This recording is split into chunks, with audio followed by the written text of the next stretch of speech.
नमस्कार। विश्व समाधान मंच प्यारा उत्तराखंड में आपका स्वागत है। पूरे विश्व के लिए ये अगस्त सितंबर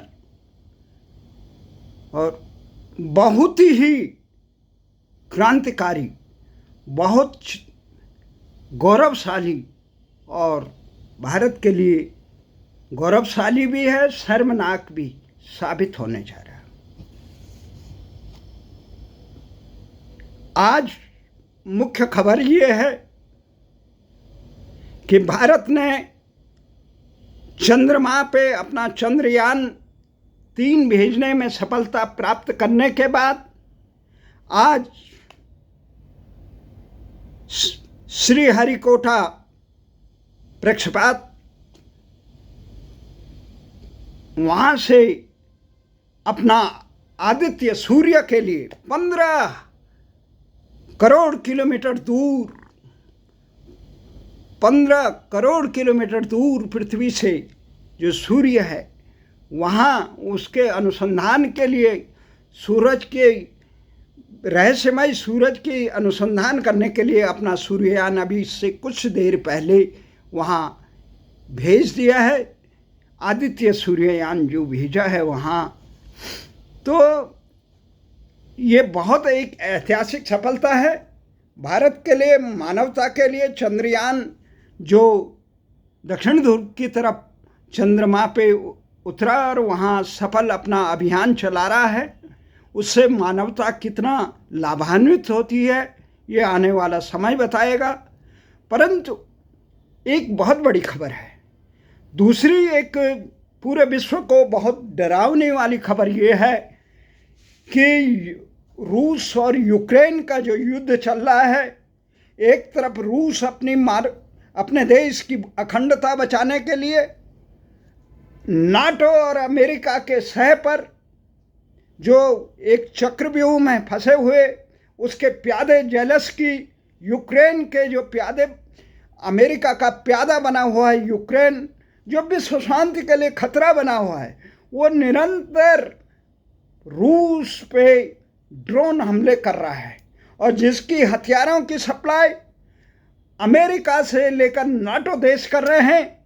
और तमाशबीन बना हुआ है संयुक्त राष्ट्र संघ, जो पूरे मानवता के लिए एक खतरा बन चुका है, क्योंकि रूस ने पहले ही कह दिया है हम अपने आत्मसम्मान की रक्षा के लिए, रूस के अखंडता की रक्षा के लिए परमाणु हथियारों का प्रयोग करेंगे और वह प्रयोग करना भी जायज भी लग रहा है। तो इस प्रकार से यूक्रेन के लाखों लोगों की जिंदगी, पूरे विश्व में जो परमाणु तीसरे विश्व युद्ध का एक खतरा बहुत बड़ा मंडरा रहा है, उससे पूरे मानवता के संकट में है। इसका मुख्य कारण है संयुक्त राष्ट्र संघ का अमेरिका का अंध मोह। वह अमेरिका और उसके मित्र राष्ट्र नाटो को यह कहने के लिए तैयार नहीं है कि आप यूक्रेन और रशिया के झगड़े पे घी डालने का काम न करें, उसको बढ़ाने का काम न करें, अपितु शांति प्रयास करें। रूस ने यूक्रेन पे हमला इसलिए किया कि यूक्रेन नाटो का मेंबर बनने के लिए, जो नाटो बना ही सोवियत संघ के विखंडन के बाद भी, बिखराव के बाद भी, जो रूस को तबाह करना चाहता है इस दुनिया से, उस पर अंकुश लगाना चाहता है, उसकी अखंडता को तार तार करना चाहता है और विश्व में अपना एक गुटीय प्रभाव बनाना चाहता है। जब विश्व का संयुक्त राष्ट्र संघ जैसा विश्व मंच है, तो इस प्रकार से नाटो का इस समय कोई ज़रूरत पूरे विश्व में नहीं है। नाटो ने जिस प्रकार से कृत्य किए हैं उससे मानवता त्राहि त्राहि है।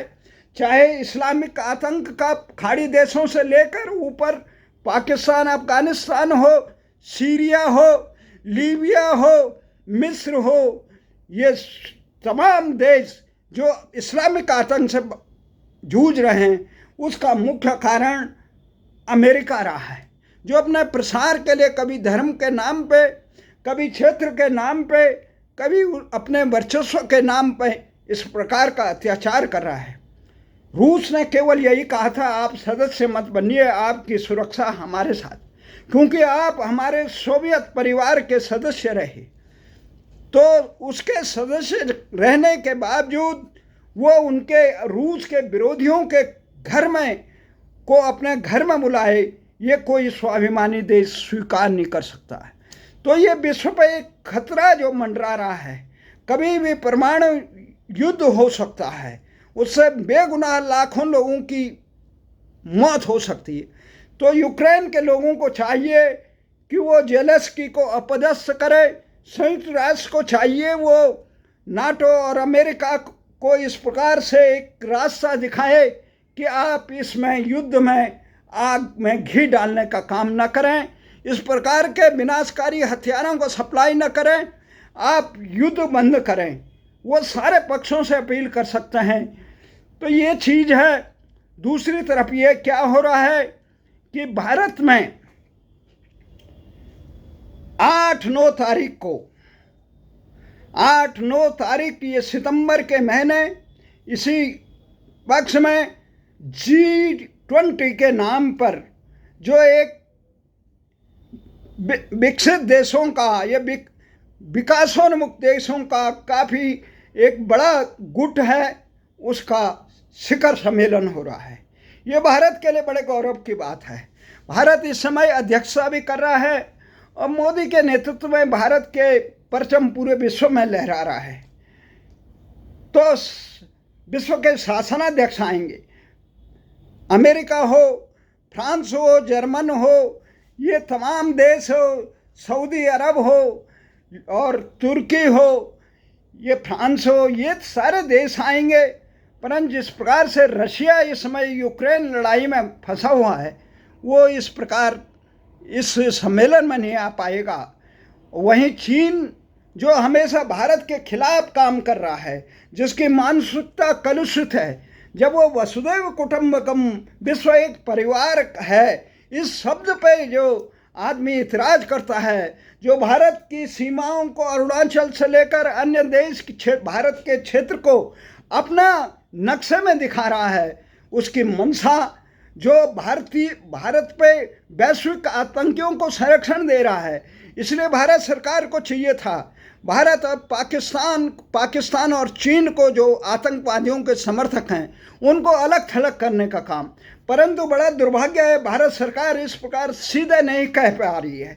पता नहीं क्या मजबूरी है मोदी जी की, क्या मजबूरी रही पूर्ववर्ती सरकारों की। परंतु एक बात साफ है, जिस प्रकार से आज भारत पाकिस्तान के साथ क्रिकेट मैच खेल रहा है, वो राष्ट्र के लिए कलंक के समान है। एक तरफ सीमा पे हमारे सैनिक पाकिस्तान के आतंकियों के हमले से अपना सीना छलनी कर रहे हैं, अपनी शहादतें दे रहे हैं, अपना बलिदान दे रहे हैं। वहीं देश के इस प्रकार से 2 टके के लिए जिस पाकिस्तान को विश्व में हमने आतंकी देश घोषित करना चाहिए था, जिसने हमारी संसद से लेकर सरहद तक, बम्बई से लेकर देश के यहाँ जम्मू कश्मीर से लेकर कोई ऐसा शहर नहीं जहाँ आतंकियों की भरमार न करके भारत विरोधी कृत्य न किए हों, विस्फोट न किए हों। पठानकोट हो, उरी हो, पुलवामा हो, या कहाँ कहाँ उसने इस प्रकार के आतंक से हमारे देश को छलने नहीं किया। उस आतंकी देश के साथ क्रिकेट खेलने का, क्रिकेट का खेल का मतलब होता है प्रेम सद्भाव न बढ़ाए, जिसकी नीयत में खोट हो, जो भारत को तबाह करने की मानसिकता 1947 क्या उससे पहले से रखा हो, उस देश के साथ उसे मित्र कहना वीर राष्ट्र के साथ द्रोह करना है। उसके साथ क्रिकेट खेलना अपने आप में भारत की अखंडता और एकता, ऐसे लोगों को अलग थलग करना चाहिए था, आतंकी घोषित करना चाहिए था। भारत जिस प्रकार से क्रिकेट की एक महाशक्ति है, पूरे विश्व का क्रिकेट भारत की मुट्ठी में है, उसके बावजूद भारत अगर पाकिस्तान के साथ 2 टके के लिए मैच करवाता है, मैच खेल रहा है, आज एशिया कप खेला जा रहा है और भारत और पाकिस्तान की टीमें भिड़ रही है, बड़े बड़े बेशर्मी से दावे किए जा रहे हैं, परंतु देश के शहीदों की, देश के सम्मान की, देश की किसी को चिंता नहीं है। वो केवल मैच कारगिल प्रकरण में जिस प्रकार से संघर्ष हो रहा था, हमारे नौजवान सैनिक अपना बलिदान दे रहे थे, उस समय भी ये क्रिकेट का जो लत है देश को बर्बाद करने वाली, वो खेल रहे थे। आखिर भारत के ये हुक्मरानों की पाक से प्रेम का मोह कब टूटेगा? इसलिए बहुत शर्मनाक की स्थिति आ रही है। हमने ये कई बार कहा कि इस प्रकार के शर्मनाक कृत्य न करें जो राष्ट्र को कलंकित करने का काम कर रहे हैं। भारत के हुक्मरानों को चाहिए था, जब रूस और अमेरिका ओलंपिक जैसे खेलों को बहिष्कार कर सकते हैं, तो भारत अपने देश की, राष्ट्र की अखंडता की रक्षा के लिए इस प्रकार आतंकी को दूध से मक्खी की तरह बाहर फेंकने में, और उसे जब भारत ही नहीं कहेगा तो विश्व में अमेरिका और संयुक्त राष्ट्र संघ और क्यों कहेगा कि ये आतंकी है? जब अमेरिका उसे सहायता दे रहा है, चीन उसे सहायता दे रहा है, भारत के इस प्रकार से एक कमज़ोर पहल के कारण, कमज़ोर प्रहार के कारण आज पाकिस्तानी संसार में सर उठा रहा है। दिवालिया तो घोषित हो चुका है, दिवालिया ही है वो अमेरिका के बरद हस्त से, जिस प्रकार से उसने अमेरिका के कहने पर विश्व में इस्लामिक आतंक को बढ़ावा दिया, जिस प्रकार उन्हें अफगानिस्तान को तबाह किया, जिस प्रकार अमेरिका ने सीरिया सहित अन्य देशों में, और उसकी हिम्मत नहीं है वो चीन में, जो जिस प्रकार का चीन ने अपने राष्ट्रवाद में जो वहाँ के कट्टरपंथियों पर अंकुश लगाया है, उसके खिलाफ न इस्लामिक देशों के कोई आवाज़ उठती है, न पाकिस्तान की आवाज़ उठती है। तो भारत के कायराना हरकत, यह हरकत क्यों? पाकिस्तान से क्रिकेट खेलना राष्ट्र के हितों पे कुठाराघात करना है। इसलिए हमारा ये मानना है, ये भारत के सम्मान को, भारत की एकता को, आतंकवाद को मिटाने के इस दृढ़ निश्चय को कमज़ोर करता है। हमारा ये तीसरा सप्ताह, ये काला बाबा कहते थे, किससे कहें दर्द दिल, किसको मेरा दर्द है, बेदर्दी से कहना नहीं, अपनी लाज खोना नहीं। इस प्रकार से जो हरकतें हो रही है राष्ट्र में, वो निंदनीय है, वो देश के हितों के लिए, दूरगामी हितों के लिए कुठाराघात है। अब एक तरफ, दूसरी तरफ आज कि ये कल ही बम्बई में ये 2024 में होने वाले लोकसभा चुनाव में, आम चुनाव में विपक्ष एकजुट हो रहा है, 28 एक तरफ हो रहे हैं। राष्ट्रीय जनतांत्रिक गठबंधन, जो भारतीय जनता पार्टी सत्तारूढ़ दल है मोदी के नेतृत्व में, उसका भी गठबंधन है। दोनों गठबंधन एक दूसरे को ठग गठबंधन बता रहे हैं। भारतीय जनता पार्टी जहां कांग्रेस नेतृत्व वाले उसको परिवारवाद से लेकर ठग गठबंधन या घमंडिया गठबंधन और भ्रष्टाचारियों, परिवारवादियों के नाम पे घोषित कर रही है, वहीं ये कह रहे हैं ये केवल अपने साथियों के लिए कर रही है। लोकतंत्र में सबसे महत्वपूर्ण बात है मजबूत सरकार की नीतियां जनहित के रक्षक में हो, तो वहीं विपक्ष भी मजबूत हो, जो सरकार के जन हितों पे जरा भी कहीं पे तसमस होए तो मजबूती से प्रहार, उसे सही रास्ता दिखाए। कमज़ोर विपक्ष से सरकारें कमज़ोर, देश कमज़ोर होता है। सरकार भी मजबूत चाहिए, विपक्ष भी मजबूत चाहिए। इसलिए बम्बई में हो रहा है। यहाँ तक एक बात साफ है, भ्रष्टाचार चाहे भारतीय जनता पार्टी सत्तारूढ़ दल के करे या विपक्ष का, जनता को स्वीकार नहीं है, उसका खमियाजा जनता को भुगतना पड़ता है। सरकार की ये नीति होनी चाहिए, भ्रष्टाचारी कोई हो सब पे अंकुश लगना चाहिए। ये नहीं मेरे भ्रष्टाचारी साफ और तुम्हारे भ्रष्टाचारी पाप, परंतु दंड मिलना चाहिए। हमारा ये मानना है। जहाँ तक परिवारवाद की बात है, देश में जिस प्रकार से परिवारवाद एक राष्ट्र भारतीय संस्कृति की देन है, परंतु केवल मेरे परिवार का ही शासक बने, मेरा बेटा, उसका बेटा और उसका बेटा, जिस प्रकार से राजनीतिक पार्टियों ने लोकतंत्र को लूट तंत्र में तब्दील कर दिया, उससे देश अब हमें ये लग रहा है जो इंडिया गठबंधन बन रखा है, दूसरा भारतीय जनता पार्टी का जो ट्विटर हैंडल है वो बीजेपी फॉर इंडिया, ये पूरे देश के जितने राजनीतिक दल है वो इंडिया के लिए काम कर रहे हैं। भारत के लिए कब काम करेंगे? भारत की आम जनता जो शिक्षा से वंचित है, जो चिकित्सा से वंचित है, जो न्याय से वंचित है, जो रोजगार से वंचित है, जातिवाद भी इंडिया गठबंधन के प्रमुख नेता राहुल गांधी लद्दाख में कह रहे थे चीन ने कब्जा कर रखा है यहाँ। अगर कर रखा है चीन ने तो कब्जा कर रखा है, हमारे मानसरोवर से लेकर कई भूभाग पे उसने कब्जा कर रखा है। भारत सरकार को चाहिए चीन के साथ मजबूती से अपने इतने हजार वर्ग किलोमीटर की, नेहरू के ज़माने में किया, किसी के ज़माने में किया, सारे प्रधानमंत्री देश के सेवक रहे। ये नहीं है तुम्हारे ज़माने में किया हमारे ज़माने में, देश के भूभाग को उन्होंने कब्जा कर रखा है। इसलिए उस भूभाग को मजबूती से रक्षा करना और उसका दावा पेश करना भारत की सरकारों का एक नैतिक दायित्व है। दूसरी बात यह है, उन्होंने जिस प्रकार का कहा यह मुसलमानों के हितों पे कुठाराघात हो रहा है, दलितों के हितों पे कुठाराघात हो रहा है, यहाँ पे पिछड़ों के हितों पे हो रहा है। हम भारतीयों के लिए बोलने के लिए कब आएंगे? हम देश के जातिवाद, क्षेत्रवाद और परिवारवाद में बांट कर क्यों बर्बाद कर रहे हैं? आखिर कांग्रेस को आज़ादी के 75-76 साल बाद भी ये शुद्ध क्यों नहीं आई? देश के अन्य राजनेताओं को ये शुद्ध क्यों नहीं आई? एक तरफ जो जिद हो रही है देश में जातीय जनगणना कराने की, अगर जातीय जनगणना करा रही है, जनसंख्या के जो जनगणना होती है जब, उस समय करा लीजिए।